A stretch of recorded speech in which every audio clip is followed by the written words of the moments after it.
നമ്മളിവിടെ കഴിഞ്ഞ ആഴ്ച ചിന്തിച്ചു തുടങ്ങിയത് വിന്യഡ് വാല്യൂസ് ആയിരുന്നു. നമ്മുടെ സഭയുടെ മൂല്യങ്ങൾ എന്തൊക്കെയാണ്? നമ്മുടെ സഭയുടെ മൂല്യങ്ങൾ എന്തൊക്കെയാണ്? നമ്മളൊരു വിന്യഡ് ചർച്ചായിട്ട് ഇവിടെ കൂടുമ്പം നമ്മളെപ്പോലെ ഈ വാല്യൂസ് ഉള്ള, ഈ മൂല്യങ്ങളുള്ള അനേക സഭകൾ ഇന്ത്യയിലുണ്ട്, ലോകത്തിൻ്റെ വിവിധ ഭാഗങ്ങളിലുമുണ്ട്. അവരെല്ലാവരെയും വ്യത്യസ്തമാക്കുന്നത് നമ്മളുടെ വസ്ത്രമോ മറ്റൊന്നുമല്ല, മറിച്ച് എന്താണ്?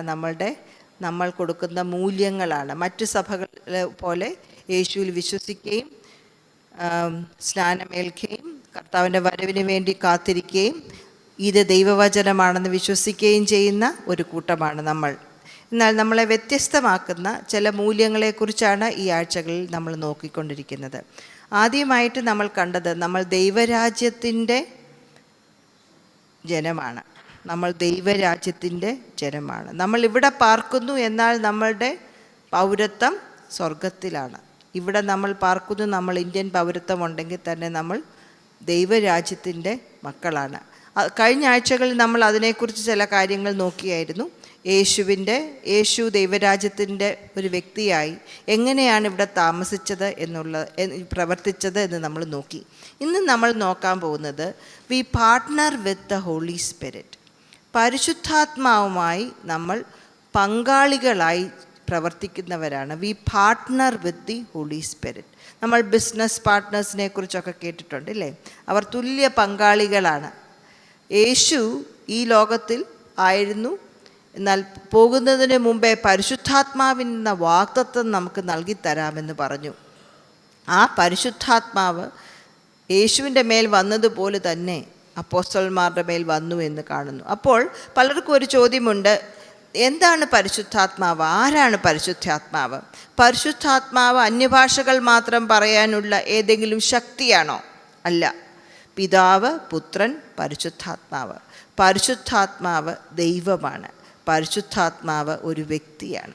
പരിശുദ്ധാത്മാവിന് ശക്തിയുണ്ട്, എന്നാൽ പരിശുദ്ധാത്മാവ് ശക്തി മാത്രമല്ല, മറിച്ച് എന്താണ്? പരിശുദ്ധാത്മാവ് ഒരു വ്യക്തിയാണ്, ഒരു ദൈവമാണ്. പരിശുദ്ധാത്മാവിന് സംസാരിക്കാൻ കഴിയും. ശക്തിക്ക് സംസാരിക്കാൻ കഴിയുമോ? പരിശുദ്ധാത്മാവിന് ഫീൽ ചെയ്യാനായിട്ട് സാധിക്കും. അതുകൊണ്ടാണ് പരിശുദ്ധാത്മാവിനെ ദുഃഖിപ്പിക്കരുത് എന്ന് പറയുന്നത്. പരിശുദ്ധാത്മാവ് കേൾക്കും. പരിശുദ്ധാത്മാവ് നമുക്ക് വേണ്ടി മധ്യസ്ഥത അണയ്ക്കും. പരിശുദ്ധാത്മാവ് നമ്മളെ ആശ്വസിപ്പിക്കും, ആശ്വാസകൻ. അപ്പോൾ പരിശുദ്ധാത്മാവ് എന്താണ്?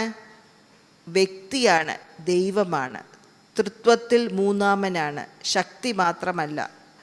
പരിശുദ്ധാത്മാവ് വ്യക്തിയാണ്. പിതാവ്, പുത്രൻ, പരിശുദ്ധാത്മാവ്. ഈ വ്യക്തി, ഈ ദൈവവുമായിട്ടാണ് ദൈവം നമ്മളെ വിളിക്കുന്നത് പങ്കാളികളായി ഇവിടെ ജീവിക്കാൻ. അപ്പോൾ പരിശുദ്ധാത്മാവുമായിട്ട് പങ്കാളികൾ, പാർട്ട്ണർ എന്ന് പറയുമ്പം നമ്മൾ ഈ സഭ അല്ലെങ്കിൽ പ്രവർത്തനങ്ങൾ മുമ്പോട്ട് പോകണമെങ്കിൽ മാനുഷികമായ ചില പദ്ധതികളൊക്കെ ഉപയോഗിച്ച്, ആലോചനകളൊക്കെ ഉപയോഗിച്ച് നമുക്ക് മുമ്പോട്ട് പോകാനായിട്ട് സാധിക്കും. എന്നാൽ അതിനെല്ലാം ഒരു പരിമിതിയുണ്ട്. ഇത് ദൈവത്തിൻ്റെ പ്രവർത്തനമായതുകൊണ്ട്, ദൈവത്തിൻ്റെ പ്രവർത്തനം നമ്മളിലൂടെ നിവർത്തിക്കേണ്ടത് കൊണ്ട് പരിശുദ്ധാത്മാവിൻ്റെ പങ്കാളിത്തമില്ലാതെ, പരിശുദ്ധാത്മാവിൻ്റെ കൃപയില്ലാതെ, പരിശുദ്ധാത്മാവിൻ്റെ വരമില്ലാതെ, പരിശുദ്ധാത്മാവിനോട് കൂടെ ചേർന്ന് നിൽക്കാതെ നമുക്ക് ദൈവത്തിൻ്റെ പ്രവർത്തനം ഈ ലോകത്ത് ചെയ്യാനായിട്ട് സാധിക്കുകയില്ല. സ്തോത്രം. ആ ഒരു ബോധ്യം നമ്മൾ മനസ്സിലാക്കുമ്പോൾ ദൈവം നമ്മളെ ക്ഷണിക്കുന്ന, പരിശുദ്ധാത്മാവുമായിട്ട് പങ്കാളികളായിരിക്കാൻ ദൈവം നമ്മളെ ക്ഷണിക്കുന്ന ആ ഒരു പങ്കാളിത്തത്തേക്ക് വരാനായിട്ട് സാധിക്കും. ഒരുപക്ഷെ നമ്മൾ ചിന്തിച്ചിരിക്കാം, അപ്പോൾ ദൈവത്തിൻ്റെ വേല ചെയ്യാൻ മാത്രം മതിയോ പരിശുദ്ധാത്മാവ്? സാധാരണയായി എനിക്ക് ജീവിക്കണം, ജോലി ചെയ്യണം, പഠിക്കണം, അതിന് എനിക്ക് പരിശുദ്ധാത്മാവിൻ്റെ ആവശ്യമില്ലയോ എന്ന് ചോദിച്ചിരിക്കാം. ഒരു കാര്യം നാം മനസ്സിലാക്കുക. ഇന്ന് നമ്മൾ ലാസ്റ്റ് പാടിയ പാട്ട്, ദൈവത്തെ പിരിഞ്ഞ് നമുക്ക് ഒന്നും ചെയ്യാൻ കഴിയുകയില്ല. ദൈവത്തെ പിരിഞ്ഞ് നമുക്കൊന്നും ചെയ്യാൻ കഴിയുകയില്ല. ആ ഒരു ബോധ്യം നാം മനസ്സിലാക്കുമ്പോൾ പഠിക്കാനാണെങ്കിലും, ജോലി ചെയ്യാനാണെങ്കിലും, ഭവനത്തിലെയും മറ്റു കാര്യങ്ങൾ ക്രമീകരിക്കാനാണെങ്കിലും നാം മനസ്സിലാക്കുക, ദൈവമില്ലാതെ, ദൈവം എന്നെ ശക്തീകരിക്കാതെ, ദൈവം എന്നെ ബലപ്പെടുത്താതെ, ദൈവം എന്നെ സൗഖ്യമാക്കാതെ, ദൈവം എന്നെ നയിക്കാതെ എനിക്ക് ഈ ലോകത്തിൽ ജീവിക്കാൻ സാധ്യമല്ല. അപ്പോൾ സുവിശേഷ വേല ചെയ്യാൻ മാത്രമല്ല, ജീവിക്കാനും എന്നെ ദൈവം ഏൽപ്പിച്ചിരിക്കുന്ന കുടുംബമാകട്ടെ, ജോലിയാകട്ടെ, പഠനമാകട്ടെ, ഏതൊരു കാര്യമാണെങ്കിലും ഭംഗിയായിട്ട് ചെയ്യണമെങ്കിൽ പരിശുദ്ധാത്മാവുമായിട്ട് നാം പങ്കാളികളായേ പറ്റുകയുള്ളൂ. സ്തോത്രം. നമുക്കറിയാമല്ലോ, ആദാമിൻ്റെ മൂക്കിലോട്ട് ജീവശ്വാസം ഊതി എന്ന് പറഞ്ഞാൽ നമ്മളിലുള്ള ജീവൻ പരിശുദ്ധാത്മാവിലൂടെ നമുക്ക് നൽകിയ ജീവനാണ്. ആ ജീവൻ നമ്മളിൽ ഉള്ളതുകൊണ്ടാണ് എന്തെങ്കിലും നമുക്ക് ഭംഗിയായി ചെയ്യണമെങ്കിൽ, എന്തെങ്കിലും നമുക്ക് ദൈവത്തിൻ്റെ നാമത്തിൻ്റെ മഹത്വത്തിന് വേണ്ടി ചെയ്യണമെങ്കിൽ പരിശുദ്ധാത്മാവുമായിട്ട് പങ്കാളികളാകാതെ നമുക്ക് സാധ്യമല്ല. സ്തോത്രം. പരിശുദ്ധാത്മാവ് ദൈവമാണ്. പരിശുദ്ധാത്മാവിന് സംസാരിക്കും, പരിശുദ്ധാത്മാവ് കേൾക്കും, പരിശുദ്ധാത്മാവ് നമുക്ക് വേണ്ടി പ്രാർത്ഥിക്കും എന്നൊക്കെ പറഞ്ഞല്ലോ. പഴയ നിയമത്തിൽ പരിശുദ്ധാത്മാവിനെക്കുറിച്ച് പറഞ്ഞിട്ടുണ്ട്. 23 പുസ്തകങ്ങളിൽ, പഴയ നിയമത്തിലുള്ള 39 പുസ്തകങ്ങളിൽ 23 പുസ്തകങ്ങളിൽ 88 പ്രാവശ്യം പഴയ നിയമത്തിൽ പരിശുദ്ധാത്മാവിനെക്കുറിച്ച് പറയുന്നുണ്ട്. പരിശുദ്ധാത്മാവ് ചിലരുടെ മേൽ വന്നു ദൈവത്തിൻ്റെ പ്രവൃത്തി ചെയ്യിക്കുന്നതായിട്ട് നമ്മൾ കാണുന്നുണ്ട്. യെശയ്യാപ്രവചനത്തിൻ്റെ 11-ാം അധ്യായത്തിൻ്റെ 2-ാം വാക്യത്തിൽ യേശുവിനെക്കുറിച്ച് പറയുന്ന ഒരു വാക്യമുണ്ട്. യെശയ്യാപ്രവചനം 11:2 ഞാനൊന്ന് വായിക്കട്ടെ. അവൻ്റെ മേൽ യഹോവയുടെ ആത്മാവ് ആവസിക്കും. അപ്പോൾ പരിശുദ്ധാത്മാവിനെക്കുറിച്ച് പഴയ നിയമത്തിൽ പറയുന്നത് യഹോവയുടെ ആത്മാവ്, ദൈവത്തിൻ്റെ ആത്മാവ്. അതുമാത്രമല്ല, ജ്ഞാനത്തിൻ്റെയും വിവേകത്തിൻ്റെയും ആത്മാവ്, ആലോചനയുടെയും ബലത്തിൻ്റെയും ആത്മാവ്, പരിജ്ഞാനത്തിൻ്റെയും യഹോവയുടെ ഭക്തിയുടെയും ആത്മാവ്. അപ്പോൾ പഴയ നിയമത്തിൽ പരിശുദ്ധാത്മാവിനെക്കുറിച്ച് പറയുന്നു ജ്ഞാനത്തിൻ്റെ, വിവേകത്തിൻ്റെ, ആലോചനയുടെ, ബലത്തിൻ്റെ, പരിജ്ഞാനത്തിൻ്റെ, യഹോവ ഭക്തിയുടെ ആത്മാവ് ആരുടെ മേലുണ്ടാകുമെന്ന് വായിക്കുന്നു? യേശുവിൻ്റെ മേലുണ്ടാകുമെന്ന് വായിക്കുന്നു. അപ്പോൾ പഴയ നിയമ വിശുദ്ധന്മാർക്കും പരിശുദ്ധാത്മാവിനെക്കുറിച്ചുള്ള ജ്ഞാനം, അറിവ്, വെളിപ്പാട് ദൈവം കൊടുത്തിരുന്നു. സ്തോത്രം. വ്യക്തമായിട്ട് യെശയ്യാപ്രവചനം 11-ാം അധ്യായത്തിൻ്റെ 2-ാം വാക്യത്തിൽ വായിക്കുകയാണ്. എന്നാൽ പഴയ നിയമത്തിൽ സൃഷ്ടിപ്പ് മുതലേ പരിശുദ്ധാത്മാവിൻ്റെ സാന്നിധ്യം ഉണ്ടായിരുന്നു. വ്യക്തമായി നിങ്ങൾ വീട്ടിൽ ചെന്നിട്ട് വായിച്ചാൽ മതി. ഉൽപ്പത്തി പുസ്തകം 1-ാം അധ്യായത്തിന് 2-ാം വാക്യത്തിൽ പാഴും ശൂന്യവുമായിരുന്ന ഇടത്ത് ദൈവത്തിൻ്റെ ആത്മാവ് പരിവർത്തിച്ചുകൊണ്ടേയിരുന്നു. അപ്പോൾ സൃഷ്ടിപ്പ് മുതലേ പഴയ നിയമത്തിൽ പരിശുദ്ധാത്മാവിൻ്റെ പ്രവർത്തനം ഉണ്ടായിരുന്നു. സൃഷ്ടിപ്പ് മുതലേ പരിശുദ്ധാത്മാവിൻ്റെ പ്രവർത്തനമുണ്ടായി. വ്യക്തമായിട്ട് പഴയ നിയമം വായിക്കുമ്പോൾ പല ആവർത്തി ദൈവത്തിൻ്റെ ആത്മാവിൻ്റെ പ്രവർത്തനത്തെക്കുറിച്ച് പഴയ നിയമത്തിൽ പറഞ്ഞിരുന്നു. എന്നാൽ പുതിയ നിയമത്തിൽ വരുമ്പോഴോ യേശുവിൻ്റെ ജനനം നാം വായിക്കുന്നുണ്ട്. ലൂക്കോസിന് സുവിശേഷം 1-ാം അധ്യായത്തിൽ 32-ാം വാക്യത്തിൽ യേശുവിൻ്റെ ജനനത്തെക്കുറിച്ച് പറയുമ്പോൾ പരിശുദ്ധാത്മാവ് നിൻ്റെ മേൽ നിഴലിടും, ഉത്ഭവിക്കുന്ന അത് വിശുദ്ധ പ്രജ. അപ്പോൾ യേശുവിൻ്റെ ജനനം പരിശുദ്ധാത്മാവിനാലായിരുന്നു. നമുക്കറിയാവുന്നത് കൊണ്ട് ഞാൻ പെട്ടെന്ന് പറഞ്ഞു പോകട്ടെ. യേശു സ്നാനപ്പെട്ട ഉടനെ എന്ത് ചെയ്തു? മത്തായി സുവിശേഷം 3-ാം അധ്യായത്തിലും ലൂക്കോസ് സുവിശേഷം 3-ാം അധ്യായത്തിലൊക്കെ നമ്മൾ വായിക്കുന്നു, പരിശുദ്ധാത്മാവ് പ്രാവെന്ന രൂപേണ യേശുവിൻ്റെ മുകളിൽ വന്നതായിട്ട് കാണുന്നു.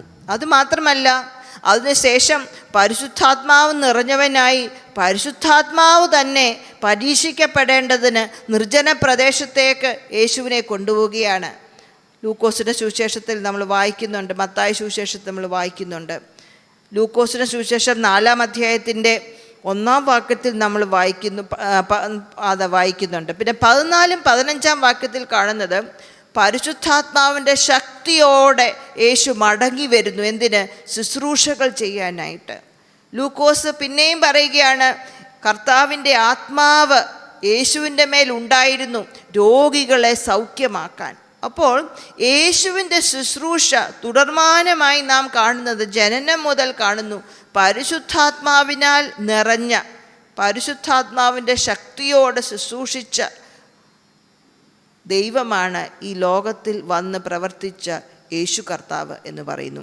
എന്നാൽ യേശുവിൻ്റെ മരണം അടുക്കുന്നു. ഇനി അധികം നാൾ യേശു ഇവിടെ ഇല്ല എന്ന് യേശുവിന് മനസ്സിലായി. അപ്പോൾ യേശുവിന് ശിഷ്യന്മാരോട്, വരാൻ പോകുന്ന സഭയോട് യേശു ഒരു ദൂത് പറയുകയാണ്, ഈ പരിശുദ്ധാത്മാവിനെക്കുറിച്ചുള്ള ദൂത്. ഇത് മനസ്സിലാകുമ്പോഴാണ്, ഈ വാക്യങ്ങൾ മനസ്സിലാകുമ്പോൾ, ശ്രദ്ധിച്ച് നമ്മൾ പഠിക്കുമ്പോൾ നമുക്ക് എത്രമാത്രം പരിശുദ്ധാത്മാവിൻ്റെ ആവശ്യമുണ്ട് എന്ന് നമുക്ക് മനസ്സിലാകും. എത്രമാത്രം പരിശുദ്ധാത്മാവിൻ്റെ ആവശ്യമുണ്ട് എന്ന് മനസ്സിലാകും. അത് യോഹന്നാൻ്റെ സുവിശേഷത്തിലാണ് നമ്മൾ വായിക്കുന്നത്. 14-ാം അധ്യായത്തിൻ്റെ 16-ാം വാക്യം, യോഹന്നാൻ 14-16, അതേപോലെ തന്നെ അടുത്ത അധ്യായം 16-ാം അധ്യായത്തിൻ്റെ 7 മുതലുള്ള വാക്യങ്ങൾ വായിക്കുമ്പോഴാണ് ഇത് നമുക്ക് മനസ്സിലാകുന്നത്. യോഹന്നാൻ്റെ സുവിശേഷം 14-ാം അധ്യായത്തിൻ്റെ 16-ാം വാക്യം ഒന്ന് വായിക്കാം. എന്നാൽ ഞാൻ പിതാവിനോട് ചോദിക്കും, അവൻ സത്യത്തിൻ്റെ ആത്മാവെന്ന മറ്റൊരു കാര്യസ്ഥനെ എന്നേക്കും നിങ്ങളോടുകൂടി ഇരിക്കേണ്ടതിന് നിങ്ങൾക്ക് തരും. ലോകം അവനെ കാണുകയോ അറിയുകയോ ചെയ്യായികയാൽ അതിനവനെ ലഭിപ്പാൻ കഴിയുകയില്ല.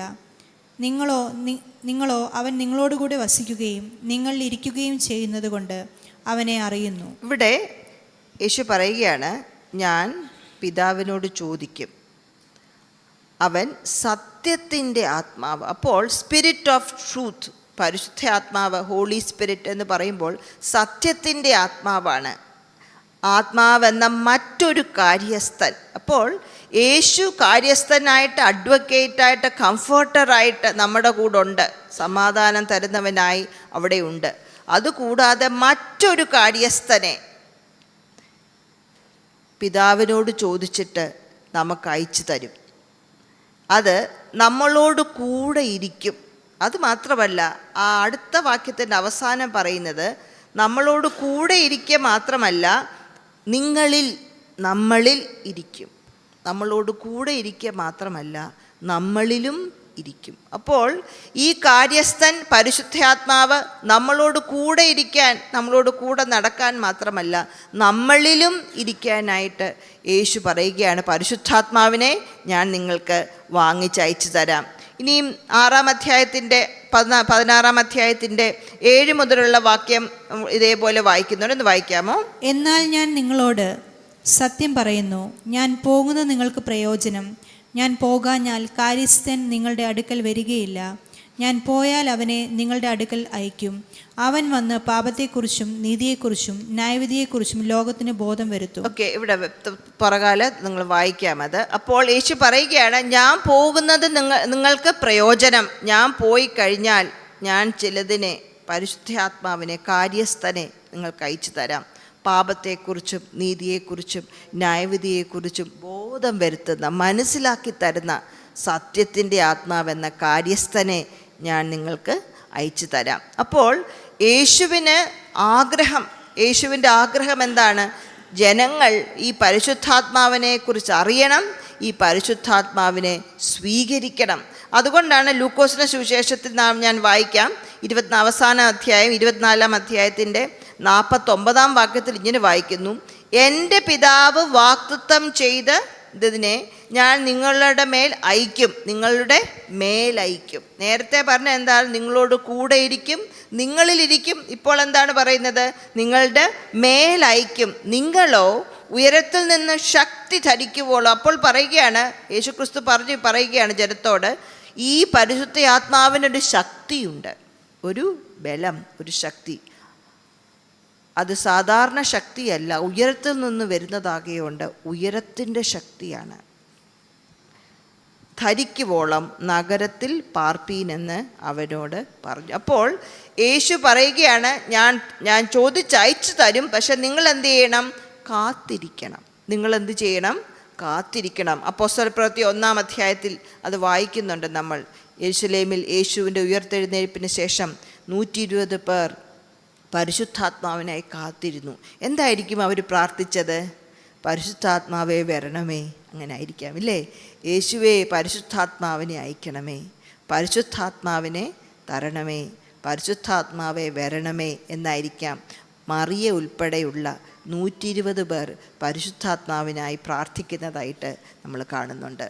യേശു പറയുന്നു, അവൻ നിൻ്റെ മേൽ വരുമ്പോൾ നിങ്ങൾ ശക്തി ധരിച്ചിട്ട് യെരുശലേമിലും യഹൂദയിലും ശമര്യയിലും ഭൂമിയുടെ അറ്റത്തോളം എൻ്റെ സാക്ഷികളാണ്. അവിടെയും യേശു പറയുകയാണ് പരിശുദ്ധാത്മാവിനൊരു ശക്തിയുണ്ട്. നമ്മൾ ചെയ്യുന്ന പ്രവർത്തനം ദൈവത്തിൻ്റെ ആത്മാവിൻ്റെ ശക്തിയോട് ചെയ്യാൻ യേശു ആഗ്രഹിക്കുന്നത് കൊണ്ട് യേശു പറയുകയാണ് ശിഷ്യന്മാരോട്, നിങ്ങളിത് കാത്തിരുന്ന് പ്രാപിക്കണം. അപ്പോൾ യേശു ഈ പരിശുദ്ധാത്മാവിനെ വില കൊടുത്ത് നമുക്ക് വാങ്ങിക്കാൻ സാധിക്കുമോ?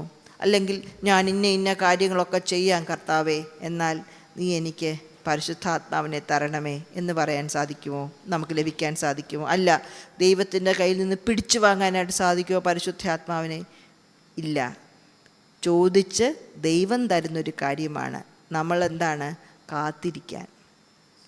കാത്തിരിക്കുമ്പോൾ പരിശുദ്ധാത്മാവിനെ നമുക്ക് അയച്ചു തരും.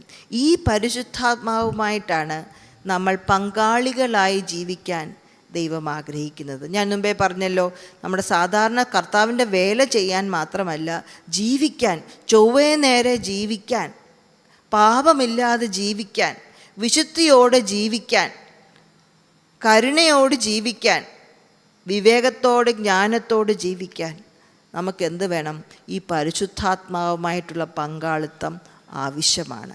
നല്ലൊരമ്മയാകാൻ, നല്ലൊരച്ഛനാകാൻ, നല്ലൊരു ഭാര്യയാകാൻ, നല്ലൊരു ഭർത്താവാകാൻ, നല്ലൊരു മകളാകാൻ, നല്ലൊരു സഹോദരിയാകാൻ, നമ്മുടെ ജോലി സ്ഥലങ്ങളിലെല്ലാം നമ്മൾ ദൈവത്തിൻ്റെ സാക്ഷിയായി നിൽപ്പാൻ, ദൈവത്തിൻ്റെ അനുരൂപമായി നിൽപ്പാൻ നമുക്ക് പരിശുദ്ധാത്മാവുണ്ടേ സാധിക്കുകയുള്ളൂ. സ്തോത്രം. പരിശുദ്ധാത്മാവുമായിട്ട് നമ്മൾ പാർട്ട്ണറായി, പങ്കാളികളായി ജീവിക്കാൻ ദൈവം ആഗ്രഹിക്കുന്നുണ്ട്. സ്തോത്രം. യേശു പറഞ്ഞു, യേശു ഇവിടെ ജീവിച്ച സമയത്ത് ശബത്തിൽ യേശു ചിലരെ സൗഖ്യമാക്കി. അപ്പോൾ യഹൂദന്മാർ വന്ന് ചോദിക്കുകയാണ്, എന്തുകൊണ്ടാണ് നീ ശബത്തിൽ സൗഖ്യമാക്കിയത്? അപ്പോൾ യേശു യോഹന്നാൻ്റെ സുവിശേഷം 5:19 ഇങ്ങനെ വായിക്കുന്നു, എനിക്ക് തനിയെ ഒന്നും ചെയ്യാൻ സാധിക്കുകയില്ല. ആരാണ്? യേശു പറയുകയാണ്, എനിക്ക് തനിയെ ഒന്നും ചെയ്യാൻ സാധിക്കുകയില്ല. എൻ്റെ പിതാവ് ചെയ്യുന്നു, അത് ഞാൻ കണ്ട് പ്രവർത്തിക്കുന്നു. എൻ്റെ പിതാവ് പ്രവർത്തിച്ചു കൊണ്ടേയിരിക്കുന്നു. പുത്രൻ, സൺ യേശുവിനെ കുറിച്ച് പറയുകയാണ്, പുത്രൻ അത് കണ്ട് പ്രവർത്തിക്കുന്നു.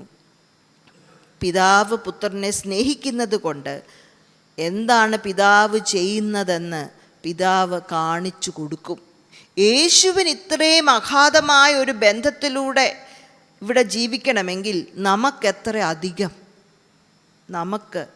അധികം യേശു അതേ പങ്കാളിത്തത്തിലോട്ട്, പിതാവുമായിട്ടുള്ള അതേ പങ്കാളിത്തത്തിലോട്ടാണ് യേശു നമ്മളെ വിളിക്കുന്നത്. ഞാൻ പിതാവിനോട് ചോദിക്കാം, പിതാവ് എന്നിട്ട് പരിശുദ്ധാത്മാവിനെ നിങ്ങളുടെ മേൽ അയക്കാം. അപ്പോൾ നാം ആഗ്രഹിക്കേണ്ടത് എന്താണ്?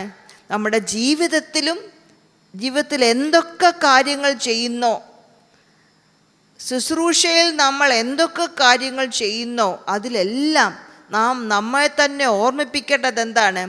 പരിശുദ്ധാത്മാവുമായിട്ടുള്ള ഒരു പങ്കാളിത്തം. കഴിഞ്ഞ ദിവസം ഞങ്ങൾ ഒരു വ്യക്തിയോട് സംസാരിച്ചുകൊണ്ടിരുന്നപ്പോൾ, നമുക്കറിയാമല്ലോ, ഉടായ്പൊക്കെ ഉള്ള ആൾക്കാരെ നമുക്കറിയാമല്ലോ അല്ലേ? നമ്മൾ പറയത്തില്ല അവനൊരു ഉടായ്പുകാരനാണ്, അല്ലെ അവനൊരു ഉടായ്പുകാരിയാന്ന് പറയും അല്ലേ? എത്ര ഉടായ്പ് ചെയ്താലും സത്യം ഒരു ദിവസം എന്ത് ചെയ്യും? അത് പുറത്ത് വരും. പുറത്ത് വരുന്നതിനേക്കാളൊക്കെ ഉപരി ഈ കള്ളം എന്ന് പറയുന്നത് എന്താണ്? അത് ദൈവത്തിൽ നിന്ന് വരുന്നതല്ല, പിന്നെ അത് പിശാചിൽ നിന്ന് വരുന്നതാണ്. അപ്പോൾ ഈ ഒരു കാര്യം, ഈ ഉടായ്പ്, മനുഷ്യരെ പറ്റിക്കാനുള്ള വേലത്തരങ്ങളും മിടുക്കുമൊക്കെ നമ്മുടെ കയ്യിലുള്ളപ്പം കുറച്ച് കഴിയുമ്പോൾ എന്തു ചെയ്യും? ഈ കള്ളം പ്രവർത്തിക്കുന്നതിൻ്റേതായിട്ടുള്ള സാത്താൻ്റെ അനുഗ്രഹങ്ങളും എന്തു ചെയ്യും? നമ്മുടെ മേൽ വരും. സാത്താൻ്റെ അനുഗ്രഹം എന്തൊക്കെയാണ് നമുക്കറിയാമല്ലോ അല്ലേ? സാത്താൻ്റെ അനുഗ്രഹങ്ങളും നമ്മളുടെ മേൽ വരും. അപ്പോൾ നേരെ ചൊവ്വേ ജീവിക്കാൻ, സത്യസന്ധതയോട് ജീവിക്കാൻ പോലും നമുക്ക് എന്ത് വേണം? ഈ പരിശുദ്ധാത്മാവുമായിട്ടുള്ള പങ്കാളിത്തം വേണം. സത്യം ചെയ്താൽ, നീതി ചെയ്താൽ, ന്യായം ചെയ്താൽ ഇന്നല്ലെങ്കിൽ നാളെ കർത്താവിൻ്റെ അനുഗ്രഹം നമ്മളുടെ മേൽ ഉണ്ടാകും. ഒരു പക്ഷെങ്കിൽ മറ്റുള്ളവരെ കാണുന്നത് പോലെ ഈ ദിവസം വലിയ അനുഗ്രഹമില്ലെങ്കിലും ദൈവീക അനുഗ്രഹങ്ങൾ തലമുറകളിൽ നിൽക്കുന്നത് കാണണമെങ്കിൽ ഈ പരിശുദ്ധാത്മാവുമായിട്ടുള്ള പങ്കാളിത്തത്തിൽ ജീവിക്കാൻ, ശുശ്രൂഷ ചെയ്യുവാൻ, പ്രവർത്തിക്കാൻ നമ്മളെ തന്നെ സമർപ്പിച്ചു കൊടുക്കണം. സ്തോത്രം. നമുക്ക് എന്തുകൊണ്ടാണ് ഞാൻ പിന്നെയും ഇങ്ങനെ പറയുന്നത് എന്ന് നമുക്കൊന്ന് നോക്കാം. Why do we need to partner with the Holy Spirit? ഒത്തിരി കാര്യങ്ങൾ ഞാൻ പറഞ്ഞു. എന്നാൽ ദൈവവചനത്തിൻ്റെ അടിസ്ഥാനത്തിൽ പരിശുദ്ധാത്മാവിൻ്റെ പ്രവർത്തനത്തോട് ആസ്പദമാക്കി why do we need to partner with the Holy Spirit? ജീവിതത്തിൽ, ശുശ്രൂഷയിൽ, പഠനത്തിൽ, നമ്മുടെ ജോലിയിലൊക്കെ എന്തുകൊണ്ട് പരിശുദ്ധാത്മാവുമായിട്ട് നമ്മൾ പങ്കാളികളായി ജീവിക്കണം എന്ന് നമുക്കത് നോക്കാം. ഒന്നാമതായിട്ട് നമ്മൾ വായിച്ചല്ലോ, അപ്പോസ്തല പ്രവൃത്തി 1:8 ഞാനൊന്ന് ഉദ്ധരിച്ചല്ലോ, നിങ്ങൾ ശക്തി ലഭിച്ചിട്ട് യെരൂശലേമിലും യഹൂദിയയിലും ശമര്യയിലും ഭൂമിയുടെ അറ്റത്തോളം എൻ്റെ സാക്ഷികളാകും. നമ്മളെക്കുറിച്ചെല്ലാം ദൈവം ആഗ്രഹിക്കുന്നത് നമ്മൾ യേശുവിൻ്റെ സാക്ഷിയായി ജീവിക്കാനാണ്. ഒരു പക്ഷേ നമ്മൾ മൈക്കിലൂടെ പ്രസംഗിച്ചെന്ന് വരികയില്ല, ഒരു പക്ഷെങ്കിൽ നമ്മൾ കടത്തിണ്ണകളിൽ നിന്ന് പ്രസംഗിച്ചെന്ന് വരികയില്ല. പക്ഷേ നമ്മുടെ ജീവിതം കാണുന്നവരെല്ലാം മനസ്സിലാകും, ഇവൻ വ്യത്യസ്തനാണ്, ഈ കുഞ്ഞ് വ്യത്യസ്തയാണ്. കാരണം എന്താണ്? നമ്മൾ യേശുവിൻ്റെ സാക്ഷിയാണ്. നമ്മൾ യേശുവിൻ്റെ സാക്ഷിയാണ്. എന്നാൽ ധൈര്യത്തോടെ യേശുവിൻ്റെ സാക്ഷിയായി ജീവിക്കണമെങ്കിൽ എന്ത് വേണം? യേശു പറയുന്നു, പരിശുദ്ധാത്മാവ് നിങ്ങളുടെ മേൽ വരുമ്പോൾ നിങ്ങൾ ശക്തി ലഭിച്ചിട്ട്, ശക്തിയോടെ നമ്മളെ ശക്തീകരിക്കുന്നതാണ്, ബലം പകരുന്നതാണ്, നമുക്ക് ധൈര്യം പകരുന്നതാണ്. ആര്? ഈ പരിശുദ്ധാത്മാവെന്ന ദൈവം. അതുകൊണ്ട് നാം പരിശുദ്ധാത്മാവിൻ്റെ ശക്തിയോടെ നാം പ്രവർത്തിക്കണം. സ്തോത്രം. കർത്താവിൻ്റെ വേല, ഗോഡ് ഈസ് സൂപ്പർ നാച്ചുറൽ. ഞാൻ അതിനൊരു വാക്ക് നോക്കുമായിരുന്നു. സൂപ്പർ നാച്ചുറൽ എന്നുള്ളതിന് ആത്മലോകപരമാണ്, അല്ലെങ്കിൽ മാനുഷികമായ പ്രവർത്തനത്തിന് അപ്പുറമാണ് ദൈവം. God is super natural. ദൈവത്തിൻ്റെ പ്രവർത്തനവും എന്താണ്? സൂപ്പർ നാച്ചുറലാണ്, ആത്മലോകപരമായതുമാണ് ദൈവത്തിൻ്റെ പ്രവർത്തനം. അതുകൊണ്ട് നമ്മളുടെ കഴിവ് കൊണ്ട്, നമ്മുടെ ശക്തി കൊണ്ട് ദൈവത്തിൻ്റെ വേല ചെയ്യാൻ നമുക്ക് സാധിക്കില്ല. അതിനൊക്കെ പരിമിതികളുണ്ട്. സ്തോത്രം. എന്നാൽ പരിശുദ്ധാത്മാവ് നമ്മളുടെ മേൽ വരുമ്പോൾ, നമ്മൾ അപ്പോസ്തല പ്രവൃത്തി 2-ാം അധ്യായത്തിൽ വായിക്കുന്നു, അവരുടെ മേൽ പതിഞ്ഞു. ഉള്ളിൽ മാത്രമല്ല, കൂടെ മാത്രമല്ല, അവരുടെ മേൽ പകർന്നു. അതാണ് പരിശുദ്ധാത്മാവിൻ്റെ സ്നാനം. ശിഷ്യന്മാരോർത്തു, അന്ന് യേശു പറഞ്ഞത്, യോഹന്നാൻ സ്നാപകൻ പറഞ്ഞത്, ഞാൻ നിങ്ങളെ വെള്ളത്തിൽ സ്നാനം കഴിപ്പിക്കുന്നു, അവനോ നിങ്ങളെ പരിശുദ്ധാത്മാവിനാൽ സ്നാനം കഴിപ്പിക്കും. അപ്പോൾ ഈ പരിശുദ്ധാത്മാവിലുള്ള സ്നാനം നമ്മളെ ദൈവിക പ്രവർത്തനം, സൂപ്പർ നാച്ചുറലായിട്ടുള്ള ദൈവപ്രവർത്തനം ചെയ്യാനായിട്ട് നമ്മളെ സഹായിക്കും. ഒരു ശരീരബലം മാത്രമല്ല, ശരീരത്തിന് ബലം തരും, മനസ്സിനും ബലം തരും. സ്തോത്രം. അതുകൊണ്ടല്ലേ പത്രോസ് എല്ലാവരുടെയും മുമ്പിൽ നിന്ന് പറഞ്ഞു, നിങ്ങൾ ക്രൂശിച്ച യേശുവിനെയാണ് ഞങ്ങൾ പ്രസംഗിക്കുന്നത്. അതിന് തൊട്ടു മുമ്പേ നമുക്കറിയാമല്ലോ, യേശുവിൻ്റെ മരണത്തിന് മുമ്പേ യേശുവിനെ തള്ളിപ്പറഞ്ഞ ആ ഒരു ശിഷ്യൻ എല്ലാവരുടെയും മുമ്പിൽ നിന്ന് പറയുകയാണ്, നിങ്ങൾ ക്രൂശിച്ച യേശുവിനെയാണ് ഞാൻ പ്രസംഗിക്കുന്നത്. ദൈവം നമുക്ക് ബലം തരും. ദൈവം നമ്മുടെ ശുശ്രൂഷകൾ നമ്മുടെ ജീവിതത്തിൽ ബലപ്പെടുത്തി എഫക്റ്റീവായിട്ട് മുമ്പോട്ട് പോകാനായിട്ട് സാധിക്കും. സ്തോത്രം. അപ്പോൾ എന്തുകൊണ്ട് പരിശുദ്ധാത്മാവുമായിട്ട് നമ്മൾ പാർട്ട്ണറാകണം? പരിശുദ്ധാത്മാവ് നമ്മളെ ശക്തീകരിക്കുന്നതാണ്. എന്ന് പറയാമോ? പരിശുദ്ധാത്മാവ് എന്നെ ശക്തീകരിക്കുന്നതാണ്. ഏതൊക്കെ കാര്യങ്ങളിലാണ് നമുക്ക് ബലമില്ലെന്ന് തോന്നുന്നത്, എനിക്ക് ബലമില്ല മുമ്പോട്ട് പോകാൻ, എനിക്ക് ബലമില്ല എന്ന് തോന്നുമ്പോൾ നമ്മൾ പ്രാർത്ഥിക്കുക, പരിശുദ്ധാത്മാവേ എന്നിലോട്ട് വരണമേ. 10 ദിവസം കാത്തിരുന്ന അന്ന് ശിഷ്യന്മാരെ പോലെ നമുക്ക് പ്രാർത്ഥിക്കാം, പരിശുദ്ധാത്മാവേ എന്നിലേക്ക് വരണമേ. സ്തോത്രം. രണ്ടാമതായിട്ട്, പരിശുദ്ധാത്മാവ് നമുക്ക് നൽകുന്ന വരങ്ങളുണ്ട്. പരിശുദ്ധാത്മാവ് നമുക്ക് വരങ്ങൾ തരും. അന്യഭാഷ ഒരു വരം മാത്രമേ ഉള്ളൂ. എന്നാൽ 1 കൊരിന്ത്യർ 12-ാം അധ്യായത്തിന് 4 മുതൽ 11 വരെയുള്ള വാക്യങ്ങൾ വായിക്കുമ്പോൾ അന്യഭാഷ വരം മാത്രമല്ല, വിവേചനത്തിൻ്റെ വരം, ദർശനങ്ങൾ, വെളിപ്പാടുകൾ, രോഗശാന്തി, ലീഡർഷിപ്പ്, ടീച്ചിങ്, പ്രോഫസി, എല്ലാം പരിശുദ്ധാത്മാവിൻ്റെ വരങ്ങളാണ്. നാം എന്ത് ചെയ്യണം? പരിശുദ്ധാത്മാവിൻ്റെ ഈ വരങ്ങൾ തരാനായിട്ട് നമുക്ക് പ്രാർത്ഥിക്കണം. കാരണം ഇത് ദൈവത്തിൻ്റെ പ്രവർത്തനമാണ്. ദൈവത്തിൻ്റെ പ്രവർത്തനം ചെയ്യുമ്പോൾ ദൈവത്തിൻ്റെ ഗിഫ്റ്റ്, ആത്മീയ വരങ്ങളെ കൊണ്ടാണ് നമുക്കിത് ചെയ്യേണ്ടത്. സ്തോത്രം. അല്ലെങ്കിൽ എന്താണ്? ദൈവത്തിൻ്റെ പ്രവർത്തനം ചെയ്യാൻ പ്രയാസമാണ്, ബുദ്ധിമുട്ടാണ്. അതിനൊരു പരിധിയുണ്ട്. കുറച്ചു നേരം വരെ പോകും. അത് കഴിഞ്ഞ് എന്ത് ചെയ്യും? നമ്മൾ ആ പ്രശ്നങ്ങളുടെ മുമ്പിൽ തളർന്ന് അവിടെ ഇട്ടിട്ട് നമ്മൾ മുമ്പോട്ട് പോകും. കാരണം എന്താണ്? ശക്തീകരിക്കുന്ന പരിശുദ്ധാത്മാവിൻ്റെ വരങ്ങൾ നമുക്ക് ഇല്ലാത്തത് കൊണ്ട്. അങ്ങോട്ട് പരിശുദ്ധാത്മാവിൻ്റെ വരങ്ങൾ നമുക്ക് ആവശ്യമാണ്. 1 കൊരിന്ത്യർ 11 നമ്മൾ പഠിച്ചുകൊണ്ടിരിക്കുന്ന അധ്യായമാണല്ലോ. ആ അധ്യായം അടുത്ത പ്രാവശ്യം നമ്മൾ 12-ാം അധ്യായത്തിലോട്ടാണ് പഠിക്കാനായിട്ട് പോകുന്നത്, ശ്രദ്ധിക്കാനായിട്ട് പോകുന്നത്. പല വരങ്ങളുള്ള സഭയായിരുന്നു. പല പ്രശ്നങ്ങൾ ആ സഭയിലുണ്ട്. നമ്മൾ വായിച്ചല്ലോ, പല പ്രശ്നങ്ങൾ നമ്മൾ കാണുകയാണ് ആ സഭയിൽ. എന്നാൽ ആ സഭയിലും എന്തുണ്ടായിരുന്നു? പരിശുദ്ധാത്മാവിൻ്റെ പല വരങ്ങളുണ്ടായിരുന്നു. സ്തോത്രം. പല വരങ്ങൾ, പരിശുദ്ധാത്മാവിൻ്റെ വരങ്ങൾ ദൈവം നമുക്ക് നൽകിത്തരും. മൂന്നാമതായിട്ട് പരിശുദ്ധാത്മാവ് നമുക്ക് ആവശ്യം. പരിശുദ്ധാത്മാവ് നമ്മളെ വഴി കാട്ടുന്ന ദൈവമാണ്. നമുക്ക് ആലോചന പറഞ്ഞു തരുന്ന ദൈവമാണ്. സ്തോത്രം. അപ്പോസ്തല പ്രവൃത്തി നമ്മൾ കാണുന്നുണ്ട്. പൗലോസും ബർന്നബാസും അന്ത്യോക്യയിൽ പ്രാർത്ഥിച്ചുകൊണ്ട് ഉപവസിച്ചുകൊണ്ടും ആരാധിച്ചുകൊണ്ടും നിൽക്കുമ്പോൾ പരിശുദ്ധാത്മാവ് സഭയോട് പറയുകയാണ്, ശൗലിനെയും ബർന്നബാസിനെയും ദൈവം അവരെക്കുറിച്ച് ആഗ്രഹിക്കുന്ന ശുശ്രൂഷയ്ക്ക് വേണ്ടി വേർതിരിക്കാൻ. അവരെന്ത് ചെയ്തു? പ്രാർത്ഥിച്ചു, ഉപസിച്ചു. പരിശുദ്ധാത്മാവ് പറഞ്ഞത് അനുസരിച്ച് അവരെ വേർതിരിക്കുന്നതായിട്ട് കാണുകയാണ്. പിന്നെ അടുത്തുള്ള അധ്യായങ്ങളിൽ എങ്ങോട്ട് പോകണം, എവിടെ പോകരുത് എന്നുള്ളതെല്ലാം ആലോചന അപ്പോസ്തലനായ പൗലോസിന് ദൈവം കൊടുക്കുന്നതായിട്ട് കാണുന്നു. പരിശുദ്ധാത്മാവ് അവനോട് സംസാരിക്കുന്നു. അപ്പോൾ നമ്മുടെ ജീവിതത്തിൽ ഏത് വഴി തിരഞ്ഞെടുക്കണം, എന്ത് ചെയ്യരുത്, എന്ത് ചെയ്യണം, മാനുഷിക ആലോചനകൾ നമുക്ക് ചോദിക്കാം. എന്നാൽ മാനുഷിക ആലോചനകളൊക്കെ നമ്മളുടെ ഇന്നത്തെ 10 വർഷത്തേക്കുള്ള കാര്യങ്ങൾ കണ്ടായിരിക്കാം അവർ പറയുന്നത്. എന്നാൽ ദൈവമോ നിത്യത മുതൽ നിത്യത വരെയുള്ള നമ്മളുടെ കാര്യങ്ങളെല്ലാം ദൈവം കണ്ടിട്ടുണ്ട്. നമ്മളെക്കുറിച്ച് മാത്രമല്ല, നമ്മുടെ തലമുറകളെക്കുറിച്ചുള്ള നിത്യത മുതൽ നിത്യത വരെ ഉള്ളതെല്ലാം ദൈവം കണ്ടിട്ടുണ്ട്. ആ കാണുന്ന, ആ അറിയുന്ന, അതിനെയൊക്കെ നിയന്ത്രിക്കുന്ന, അതിനെയൊക്കെ വഴി തിരിച്ചുവിടുന്ന ആ ദൈവത്തോടാണ് നമ്മൾ ആലോചന ചോദിക്കുന്നത്. ദൈവമേ, ഏത് വഴി തിരഞ്ഞെടുക്കണം? അപ്പോൾ പരിശുദ്ധാത്മാവായിട്ട് നാം എന്ത് ചെയ്യണം? പാർട്ട്ണർ ചെയ്യണം. ജീവിതത്തിൻ്റെ എല്ലാ വഴിത്തിരിവുകളിലും, എല്ലാ ക്രോസ് റോഡ്സിലും നമുക്ക് ദൈവത്തോട് ആലോചന ചോദിക്കാം. ദൈവമേ, ഞാനിത് ചെയ്യുന്നത് നല്ലതാണോ? ഞാനിത് ചെയ്യുന്നത് നല്ലതല്ലേ? ഞാനിത് ചെയ്യുന്നത് ദൈവത്തിൻ്റെ ഹിതമാണോ? ഞാനിത് ചെയ്യുന്നത് ദൈവത്തിൻ്റെ ഹിതമല്ലേ? എനിക്ക് നന്മയാകുമോ? അങ്ങയുടെ നാമം മഹത്വപ്പെടുമോ എന്ന് ചോദിച്ചു കഴിയുമ്പോൾ എന്തു ചെയ്യും? ദൈവം നമുക്ക് ആലോചന പറഞ്ഞു തരും. ആദ്യം ഒരു പക്ഷേ കയ്പായിരിക്കാം. എന്നാൽ ആ വഴികെ നടക്കുമ്പോൾ ആ മാറായെയും ദൈവം എന്തു ചെയ്യും? മധുരമാക്കി തീർക്കും. കാരണം ദൈവത്തിൻ്റെ ആലോചന അനുസരിച്ചാണ് നമ്മൾ മുമ്പോട്ട് പോയത്. അഞ്ചാമതായിട്ട് പരിശുദ്ധാത്മാവായിട്ട് നമ്മൾ പാർട്ട്ണറാകേണ്ട കാര്യം, പരിശുദ്ധാത്മാവ് നമുക്ക് വേണ്ടി മധ്യസ്ഥത ചെയ്യുന്ന ദൈവമാണ്. പരിശുദ്ധാത്മാവ് നമുക്ക് വേണ്ടി മധ്യസ്ഥത ചെയ്യും. റോമാലേഖനം 8-ാം അധ്യായത്തിൻ്റെ 26-ാം വാക്യത്തിൽ നമ്മളിങ്ങനെ വായിക്കുന്നു, ഉച്ചരിച്ചു കൂടാത്ത ഞരക്കങ്ങളാൽ നമുക്ക് വേണ്ടി പരിശുദ്ധാത്മാവ് പക്ഷപാതം ചെയ്യും.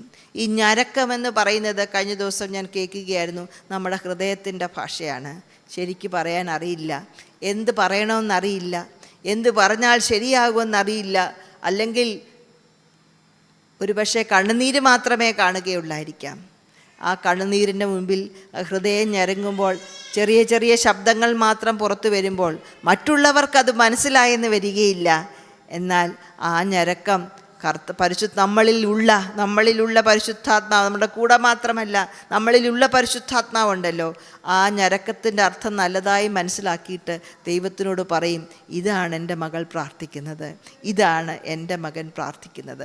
അത്രയ്ക്കുള്ള ആഴമായ ഒരു ബന്ധം. നമ്മുടെ ബലഹീനത മനസ്സിലാക്കി മറ്റുള്ളവർ ഒരു പക്ഷേ അകന്നു പോകുമ്പം നമ്മുടെ ബലഹീനതകൾ മനസ്സിലാക്കി നമുക്ക് വേണ്ടി പക്ഷപാതം ചെയ്യുന്ന ഒരു ദൈവമാണ് പരിശുദ്ധാത്മാവ്. അതുകൊണ്ട് നാം എന്ത് ചെയ്യണം? പരിശുദ്ധാത്മാവുമായിട്ട് പങ്കാളിത്തമുള്ളവരായിരിക്കണം. സ്തോത്രം. പരിശുദ്ധാത്മാവ് 2 കാര്യം കൂടെ പറയാൻ ആഗ്രഹിക്കുന്നു. Fruit of the spirit, Galatia ലേഖനം 5-ാം അധ്യായത്തിന് 22 മുതൽ 23 വരെയുള്ള വാക്യത്തിൽ പറയുമ്പോൾ പരിശുദ്ധാത്മാവിൻ്റെ ഫലങ്ങളല്ല, പരിശുദ്ധാത്മാവിൻ്റെ ഫലം. അതൊന്ന് വായിക്കാമോ മോളെ? ഈ ഫലം നമ്മുടെ ജീവിതത്തിൽ ഉള്ളപ്പോൾ നമുക്കെന്തുണ്ട്? ക്രിസ്തുവിൻ്റെ സ്വഭാവം നമ്മളിൽ വളരാനായിട്ട് സാധിക്കും. ക്രിസ്തുവിൻ്റെ സ്വഭാവം, ആത്മാവിൻ്റെ ഫലം, അത് നമ്മളിൽ വരുമ്പോൾ എന്തു ചെയ്യും? ക്രിസ്തുവിൻ്റെ സ്വഭാവം നമ്മളിൽ വരാനായിട്ട് സാധിക്കും. ഒന്ന് വായിക്കാമോ? സ്നേഹം ആത്മാവിൻ്റെ ഫലമോ? ഗലാത്യ ലേഖനം 5-ാം അധ്യായത്തിൻ്റെ 22-ാം വാക്യം. ആത്മാവിൻ്റെ ഫലമോ സ്നേഹം, സന്തോഷം, സമാധാനം, ദീർഘക്ഷമ, ദയ, പരോപകാരം, വിശ്വസ്തത, സൗമ്യത, ഇന്ദ്രിയജയം. ശുശ്രൂഷ അല്ലെങ്കിൽ ജീവിതമെന്ന് പറയുന്നത് നമ്മൾ പറയുന്ന ഈ വാക്കുകൾ മാത്രമല്ല. നമ്മൾ പറയുന്ന വാക്കുകൾ കൊണ്ട് മറ്റുള്ളവർക്ക് നമുക്ക് പല കാര്യങ്ങളും പറഞ്ഞു കൊടുക്കാം.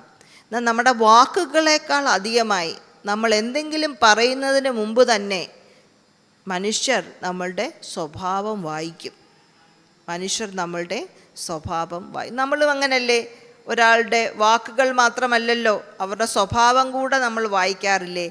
വായിച്ചല്ലേ പറയുന്ന വാക്കിന് നമ്മൾ വില കൊടുക്കുന്നത്. അപ്പോൾ യേശുവിനെക്കുറിച്ച് നമ്മൾ കൊണ്ട് പറയുമ്പോൾ യേശുവിൻ്റെ സ്വഭാവം നമ്മളിൽ വരാനായിട്ട് പരിശുദ്ധാത്മാവിൻ്റെ ഫലം, വരം മാത്രമല്ല ഫലവും നമുക്ക് ആവശ്യമാണ്. അതുകൊണ്ട് നമുക്ക് എന്ത് ചെയ്യണം? പരിശുദ്ധാത്മാവുമായിട്ട് പങ്കാളികളാകണം.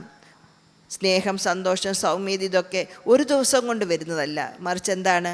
പിന്നെയും പരിശുദ്ധാത്മാവ് നമ്മളെ ക്രമീകരിച്ചു കൊണ്ടിരിക്കുമ്പോൾ യേശുവിനെ പോലെ സ്നേഹിക്കാൻ, യേശുവിനെ പോലെ താഴ്മയുള്ളതായിരിക്കാൻ, യേശുവിനെ പോലെ നന്മ ചെയ്യുന്നവരായിരിക്കാൻ ദൈവം നമ്മളെ സഹായിക്കും. അവസാനമായി നമ്മൾ യോഹന്നാൻ്റെ സുവിശേഷം 16:8 വായിച്ചല്ലോ, അവർ ലോകത്തിന് പാപത്തെക്കുറിച്ചും നീതിയെക്കുറിച്ചും ന്യായവിധിയെക്കുറിച്ചും ബോധ്യം വരുത്തും. സ്തോത്രം. 1 കൊരിന്ത്യർ ലേഖനത്തിലൊരു വാക്യമുണ്ട്, പരിശുദ്ധാത്മാവില്ലാതെ ആർക്കും ക്രിസ്തു ദൈവമെന്ന് പറയാൻ സാധിക്കുമില്ല. പരിശുദ്ധാത്മാവില്ലാതെ ആർക്കും ക്രിസ്തു ദൈവമെന്ന് പറയാൻ സാധിക്കുകയില്ല. നമ്മൾ ഒരുപക്ഷെ മറ്റുള്ളവരെ ഗുണദോഷിക്കുമായിരിക്കാം, സത്യമായ കാര്യങ്ങൾ പറയുകയായിരിക്കാം, പക്ഷെങ്കിൽ അതൊന്നും എന്ത് ചെയ്യില്ല, അവർക്കും ഒരുപക്ഷെ മനസ്സിലാകത്തില്ലെന്ന് നമുക്ക് തോന്നിയിരിക്കാം. നമ്മൾ ചിലപ്പോൾ ചിന്തിക്കും, വളരെ സിമ്പിളായിട്ടുള്ള കാര്യമല്ലേ നമ്മൾ പറയുന്നത്, എന്തുകൊണ്ട് ഇത് ഏറ്റെടുത്ത് അവരുടെ ജീവിതം ക്രമീകരിച്ചുകൂടാ എന്ന് നമ്മൾ ചിന്തിക്കാറില്ലേ? പക്ഷേ മനസ്സിലാക്കുക, പരിശുദ്ധാത്മാവ് ആ മനുഷ്യൻ്റെ ഹൃദയത്തിൽ, ആ വ്യക്തിയുടെ ഹൃദയത്തിൽ പ്രവർത്തിക്കാതെ ആ വ്യക്തിക്ക് പാപത്തെക്കുറിച്ചും നീതിയെക്കുറിച്ചും ന്യായവിധിയെക്കുറിച്ചും ബോധം വരാൻ സാധിക്കത്തില്ല. പരിശുദ്ധാത്മാവില്ലാതെ യേശു കർത്താവെന്ന് പറയാൻ ആർക്കും സാധിക്കുകയില്ല. നാം കർത്താവിനെക്കുറിച്ച് പറയാനായിട്ട്, അല്ലെ രോഗികൾക്ക് വേണ്ടി പ്രാർത്ഥിക്കാനായിട്ട് മുമ്പോട്ട് പോകുമ്പോൾ നാം എന്ത് ചെയ്യണം? നാം പരിശുദ്ധാത്മാവിനെ കൂട്ടുവിളിക്കണം. നമ്മളിലുണ്ട്, നമ്മളുടെ മേലുണ്ട്, നമ്മുടെ കൂടുണ്ട്. എന്നാൽ നമ്മൾ എന്ത് പറയണം? പരിശുദ്ധാത്മാവേ, അങ്ങയോട് ചേർന്നാണ് ഞാൻ ഇന്ന് പോകുന്നത്. കാരണം ഞാൻ ഇടപെടുന്ന വ്യക്തികൾ യേശുവിനെക്കുറിച്ച്, പാപത്തെക്കുറിച്ച്, നീതിയെക്കുറിച്ച്, ന്യായവിധിയെക്കുറിച്ച് ബോധം വരണമെങ്കിൽ അങ്ങില്ലാതെ സാധ്യമല്ല എന്ന് ഞാൻ മനസ്സിലാക്കുന്നു. അതുകൊണ്ട് നമ്മൾ രണ്ടുപേരൂടാണ് പോകുന്നത്. അദ്ദേഹമാണ് ലീഡിങ്, അദ്ദേഹത്തിൻ്റെ വഴിയാണ് പോകുന്നത്. പൗലോസിനെയും ബർന്നബാസിനെയും വേർതിരിച്ച ശേഷം അവർ പോകേണ്ട വഴിയൊക്കെ എന്ത് ചെയ്തു? പരിശുദ്ധാത്മാവ് കാണിച്ചു കൊടുത്തു. അപ്പോൾ നമ്മളുടെ യാത്രകളിലും എവിടെ സ്റ്റോപ്പ് ചെയ്യണം, എവിടെ നിൽക്കണം, എവിടെ നിൽക്കരുത് എന്നൊക്കെയുള്ള വഴികൾ പറഞ്ഞു തരുന്നതിന് പരിശുദ്ധാത്മാവിനോട് കൂടെ പങ്കാളിത്തമായിട്ടുള്ള ഒരു ജീവിതമാണ്. ഞാൻ പറഞ്ഞില്ലേ, നമ്മുടെ സഭാ ശുശ്രൂഷകൾ മാത്രമല്ല, സൺഡേ സ്കൂൾ പഠിപ്പിക്കാൻ, പ്രസംഗിക്കാൻ, അല്ലെങ്കിൽ സെമിനാരി പഠിപ്പിക്കാൻ, പാട്ടുപാടാൻ, അല്ലെങ്കിൽ പ്രാർത്ഥിക്കാൻ, അങ്ങനെ കർത്താവിൻ്റെ വേല ചെയ്യാൻ മാത്രമല്ല, നമ്മുടെ ജീവിതത്തിൻ്റെ എല്ലാ വശങ്ങളിലും പരിശുദ്ധാത്മാവിൻ്റെ പങ്കാളിത്തം നമുക്ക് ആവശ്യമുണ്ട്. എന്തുകൊണ്ട്? ഈ ശ്വാസം ദൈവത്തിൻ്റെ ആത്മാവാണ്. ഈ ശ്വാസം ദൈവത്തിൻ്റെ ആത്മാവാണ്. ഈ ശ്വാസം നമ്മളിൽ ഉള്ളപ്പോൾ പരിശുദ്ധാത്മാവുമായിട്ട് പങ്കാളിത്തത്തോടെ നമ്മൾ ചെയ്താൽ നമ്മൾ ചെയ്യുന്ന കാര്യങ്ങളൊക്കെ ഏറ്റവും മേന്മയായി ചെയ്യും. ഇവിടെ പല രീതിയിൽ ജോലി ചെയ്യുന്നവരുണ്ടല്ലോ, പല തരത്തിൽ ജോലി ചെയ്യുന്നവരുണ്ട്. നമ്മൾ ഭവനങ്ങളിലെല്ലാം പല ജോലികൾ ചെയ്യുന്നവരാണ്. സ്തോത്രം. ഇതെല്ലാം മേന്മയോട് ചെയ്യണമെങ്കിൽ, നല്ലതായി ചെയ്യണമെങ്കിൽ, ദൈവിക അനുഗ്രഹത്തോട് ചെയ്യണമെങ്കിൽ എന്ത് ചെയ്യണം? പരിശുദ്ധാത്മാവിൻ്റെ പങ്കാളിത്തം. നമ്മുടെ കുഞ്ഞുങ്ങൾ പഠിക്കുന്നവർ കാണും, അവരോട് പറയുക, മോനെ, ഇത് വിവേകത്തിൻ്റെ ആത്മാവാണ്, ഇത് ജ്ഞാനത്തിൻ്റെ ആത്മാവാണ്. ഈ വിവേകത്തിൻ്റെ ആത്മാവ്, ജ്ഞാനത്തിൻ്റെ ആത്മാവ് നിനക്കുണ്ടെങ്കിൽ എത്ര പ്രയാസമുള്ള സബ്ജക്റ്റും പെട്ടെന്ന് മനസ്സിലാകാൻ ദൈവം സഹായിക്കും. അതുകൊണ്ട് പരിശുദ്ധാത്മാവിനോട് കൂടെ ചേർന്ന് വേണം സ്കൂളിലും പോകാൻ, കോളേജിലും പോകാൻ. സ്തോത്രം. എത്ര ബുദ്ധിമുട്ടുള്ള ജോലികളാണെങ്കിലും അത് ചെയ്തു തരാൻ പരിശുദ്ധാത്മാവ് നമ്മളെ സാധിക്കും. സാറിന് എന്താണ്? ഇത് ശക്തിയുടെയും ബലത്തിൻ്റെയും വിവേകത്തിൻ്റെയും പരിജ്ഞാനത്തിൻ്റെയും ആത്മാവാണ്. സ്തോത്രം. അതുകൊണ്ട് നമ്മുടെ ശുശ്രൂഷ, നമ്മുടെ ജീവിതം ഫലപ്രദമാവാൻ, നമ്മുടെ ശുശ്രൂഷ നമ്മുടെ ജീവിതം ബലത്തോട് ചെയ്യാൻ, ദൈവഹിതത്തിനനുസരിച്ച് ചെയ്യുവാൻ പരിശുദ്ധാത്മാവുമായി നമ്മൾ എന്ത് ചെയ്യണം? പാർട്ട്ണർ, പങ്കാളികളായി ജീവിക്കണം. സ്തോത്രം. എങ്ങനെ നമുക്ക് അതിനെന്ത് ചെയ്യാൻ പറ്റും? പ്രായോഗികമായി നാളെ, ഇന്ന്, ഇപ്പോൾ എന്ത് ചെയ്യാൻ പറ്റും? 3 കാര്യം മാത്രം പറയാനായിട്ട് ആഗ്രഹിക്കുന്നു. പരിശുദ്ധാത്മാവിനെ, ദൈവത്തെ നമ്മൾ ആശ്രയിക്കണം. എനിക്ക് കഴിവുണ്ട്, ശരി. എനിക്ക് ബുദ്ധി കാണും, ശരി. എനിക്ക് ആരോഗ്യം കാണും, ശരി. എന്നാൽ ഈ ബുദ്ധിയും ജ്ഞാനവും ആരോഗ്യത്തിനെല്ലാം എന്തുണ്ട്? ഒരു പരിമിതിയുണ്ട്, ഒരു ലിമിറ്റുണ്ട്.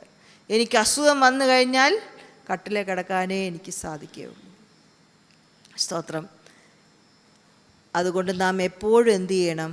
ദൈവത്തിൽ ആശ്രയിക്കണം. കർത്താവേ, അങ്ങയുടെ ജ്ഞാനം, അങ്ങയുടെ കഴിവ്, അങ്ങയുടെ ബലം, അങ്ങയുടെ ശക്തി എല്ലാം എന്നിൽ തരണമേ.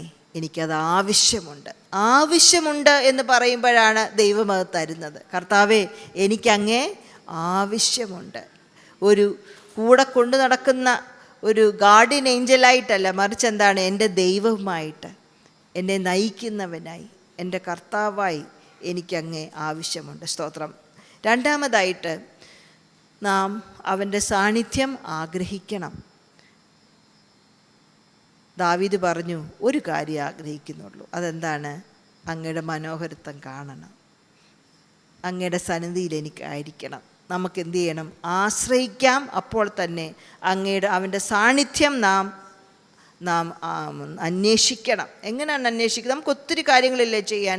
രാവിലെ തൊട്ട് എന്തെല്ലാം കാര്യങ്ങൾ നമുക്ക് ചെയ്യാനുണ്ട്, ഇല്ലേ? പക്ഷെങ്കിൽ അല്പസമയം കർത്താവിനോടുകൂടെ ഇരിക്കാൻ. എപ്പോഴും രാവിലെയാണ് നല്ലത്. കാരണം തിരക്കിട്ട ജോലികളിൽ മുമ്പോട്ട് പോകുമ്പോൾ പിന്നെ ആ ദൈവത്തിൻ്റെ സാന്നിധ്യത്തിൻ്റെ ഇച്ചിരൂടെ ഒരു ബോധ്യം നമ്മളിൽ ഉണ്ടാകും. രാവിലെ അല്പസമയം ദൈവസന്നിധിയിലിരുന്ന് നമ്മൾ പ്രാർത്ഥിക്കുമ്പോൾ, കുടുംബമായിട്ടും അല്ലാതെയുമൊക്കെ ക്വയറ്റ് ടൈം കർത്താവുമായിട്ട് മാത്രം സമയം ചെലവിടാൻ. നമ്മൾ ആദ്യം എഴുന്നേൽക്കുമ്പോൾ നമ്മൾ അന്വേഷിക്കുന്ന ഈ സാധനമല്ലേ, ഇല്ലേ? സാധനമാണില്ലേ? അല്ലെങ്കിൽ വെള്ളം, അല്ലെങ്കിൽ അടുക്കള ജോലിയിൽ തിരക്കിട്ട് അടുക്കളയിലോട്ട് പോകുന്നു. എന്നാൽ ദൈവത്തെ ഒന്ന് അന്വേഷിക്കാൻ, കർത്താവെ എനിക്ക് നിന്നെ ആവശ്യമുണ്ടെന്ന് പറയാനായിട്ട്. സ്തോത്രം. നമ്മുടെ ചെവിയും കണ്ണും എല്ലാം ഹൃദയവും എല്ലാം കർത്താവിന് വേണ്ടി തുറന്ന് കർത്താവിനെ ഒന്ന് ആഗ്രഹിക്കാൻ. സ്തോത്രം. തിരക്കായിരിക്കാം, പക്ഷെങ്കിൽ യേശുവിൻ്റെ തിരക്കിട്ട ശുശ്രൂഷയിലും എന്ത് ചെയ്തു? യേശു സമയം വേർതിരിച്ച്, കഴിഞ്ഞ ആഴ്ച നമ്മൾ കേട്ടായിരുന്നല്ലോ, മലയിലൊക്കെ പോയി ദൈവത്തോടു കൂടെ സമയം നമ്മൾ എന്ത് ചെയ്തു? ചെലവഴിച്ചു. സ്തോത്രം. 2023 ഞാൻ നേരത്തെ ഇവിടെ പറഞ്ഞിട്ടുള്ളതാണ്. ഒരു പ്രായമുള്ളൊരമ്മച്ചി, ഒരു മദാമ, ഞാൻ സംസാരിച്ചു. ആ സഹോദരി ലോകം മുഴുവനും സഞ്ചരിച്ച് അന്ന് ക്ലാസ്സുകൾ എടുക്കുന്ന ഒരു സഹോദരിയായിരുന്നു. ആ സഹോദരി എന്നോട് പറഞ്ഞത്, എല്ലാ മാസത്തിൻ്റെയും ഒരു ദിവസം ഉപവാസത്തോടെ വേർതിരിച്ച് പ്രാർത്ഥിക്കും. ഇതേ ഉള്ളു ചോദ്യം. കഴിഞ്ഞ മാസം എങ്ങനെ ഉണ്ടായിരുന്നു? അടുത്ത മാസം ഞാൻ എന്ത് ചെയ്യണം? ഇതേ ഉള്ളു ചോദ്യം. കഴിഞ്ഞ മാസം എങ്ങനെ ഉണ്ടായിരുന്നു? അടുത്ത മാസം ഞാൻ എന്ത് ചെയ്യണം? എല്ലാ മാസത്തിൻ്റെയും ഒരു ദിവസം പ്രാർത്ഥിക്കും. അങ്ങനെ ആ സഹോദരിയോട് ദൈവം പറഞ്ഞത്, പുള്ളിക്കാരി ഓൾറെഡി എഡ്യൂക്കേഷണൽ PhD ഉള്ള ഡോക്ടറേറ്റ് ഉള്ള സഹോദരിയാണ്. ഒത്തിരി നോട്ട്സ് എഴുതാൻ പറഞ്ഞു. ദൈവം ഒത്തിരി ടോപ്പിക്സ് കൊടുത്തു. ആ ടോപ്പിക്സിൽ എന്ത് ചെയ്തു? പുള്ളിക്കാരി ഒത്തിരി നോട്ട്സ് എഴുതി. എന്തിനാണെന്നറിയില്ല. അതിനുശേഷമാണ് ഈ ഒരു പ്രത്യേക ഓർഗനൈസേഷൻ ആ സഹോദരി ഒരു കൺസൾട്ടൻ്റായിട്ട് വിളിച്ചത്. അങ്ങനെയാണ് ആ പ്രായത്തിലും 70 വയസ്സ് കഴിഞ്ഞപ്പോഴും ലോകം മുഴുവനും സഞ്ചരിച്ച് പല രാജ്യങ്ങളിലും പോയി ഇങ്ങനെയുള്ള കാര്യങ്ങൾ പഠിപ്പിച്ചത്. അദ്ദേഹം ആ സഹോദരി എന്നോട് പറഞ്ഞു, Annie you should fast 2 days, 2 ദിവസം എല്ലാ മാസത്തിലും ഉപവസിക്കണം. കാരണം ചർച്ചിൽ പ്രവർത്തിക്കുന്നുണ്ട്, സെമിനാരിയിൽ പ്രവർത്തിക്കുന്നുണ്ട്. 2 ദിവസം ഉപവസിച്ച് ദൈവസന്നിധിയിൽ വേർതിരിച്ച്, കർത്താവേ കഴിഞ്ഞ മാസം എങ്ങനെ ഉണ്ടായിരുന്നു, അടുത്ത മാസം എങ്ങനെ ആയിരിക്കണം. നമ്മുടെ ചർച്ചിൽ 2 ദിവസം ഉപവാസ പ്രാർത്ഥനയുള്ളത് കൊണ്ട് അതെനിക്ക് വളരെ നല്ലൊരു അവസരമാണ് ദൈവസന്നിധി ഇരിക്കാൻ. കഴിഞ്ഞ മാസം ഞാൻ എങ്ങനെ ഉണ്ടായിരുന്നു, അടുത്ത മാസം ഞാൻ എന്ത് ചെയ്യണം. സ്തോത്രം. യഹോവയിൽ ദൈവത്തിൽ ആശ്രയിക്കണം, പരിശുദ്ധാത്മാവിൽ ആശ്രയിക്കണം. അത് മാത്രമല്ല, നമ്മൾ എന്ത് ചെയ്യണം, അദ്ദേഹത്തെ അന്വേഷിക്കണം. അന്വേഷിപ്പീൻ എന്നാൽ നിങ്ങൾ കണ്ടെത്തും. അന്വേഷിക്കണം. സ്തോത്രം. അവസാനമായിട്ട് ദൈവത്തോട് ചോദിക്കണം, കർത്താവേ, ഐ വാണ്ട് മോർ. ഇന്നത്തെ ശക്തി പോരാ, ഐ വാണ്ട് മോർ. അധികം ശക്തി, അധികം സ്നേഹം, അധികം ആത്മീയ വരങ്ങൾ, അധികം ആത്മീയ ഫലം, അധികം ജ്ഞാനം, അധികം കൃപ. അത് അത്യാഗ്രഹമാണോ? അല്ല. ദൈവത്തെ ആഗ്രഹിക്കുന്നത് അത്യാഗ്രഹമല്ല. സ്തോത്രം. ദൈവത്തെ ആഗ്രഹിക്കുന്നതാണ് നമ്മുടെ ജീവിതത്തിൽ ഏറ്റവും നല്ലത്. മറ്റുള്ളതൊക്കെ ആഗ്രഹിക്കുന്നത് ഒരു പക്ഷേ അത്യാഗ്രഹമൊന്നും വന്നിരിക്കാം. പക്ഷെ ദൈവത്തോട് എന്ത് ചെയ്യണം, നമുക്ക് ചോദിക്കാം, കർത്താവേ, എനിക്ക് നിന്നെ അധികം വേണം. അധികം അങ്ങയുടെ കൃപ, അധികം അങ്ങയുടെ ശക്തി, അധികം അങ്ങയുടെ ജ്ഞാനം, അധികം അങ്ങയുടെ ആലോചന, അധികം അങ്ങയുടെ ബലം, കർത്താവേ, എനിക്ക് വേണം. സ്തോത്രം. അപ്പോൾ നാം ആരാണ്? പരിശുദ്ധാത്മാവുമായിട്ട് പങ്കാളികളാണ്. നമ്മളായി എന്തെങ്കിലുമൊക്കെ ഈ ചർച്ചിൽ ചെയ്ത് കൂട്ടുന്നത് അത് ദൈവത്തിൻ്റെ ആലോചനയല്ല, അത് ദൈവത്തിൻ്റെ പ്രവർത്തനമല്ല, അത് നമ്മുടെ പ്രവർത്തനമാണ്. നമ്മുടെ പ്രവർത്തനം അധികം നിലനിൽക്കത്തില്ല. മറിച്ച് ദൈവത്തിൻ്റെ പ്രവർത്തനമാണെങ്കിലോ അത് നിലനിൽക്കും. ദൈവത്തിൻ്റെ പ്രവർത്തനം നമ്മുടെ ഭവനങ്ങളിൽ, നമ്മുടെ സഭയിൽ നമ്മൾ ചെയ്യാൻ ആഗ്രഹിക്കുന്നെങ്കിൽ നമ്മൾ എന്ത് ചെയ്യണം? പരിശുദ്ധാത്മാവുമായിട്ട് പങ്കാളികളാകണം.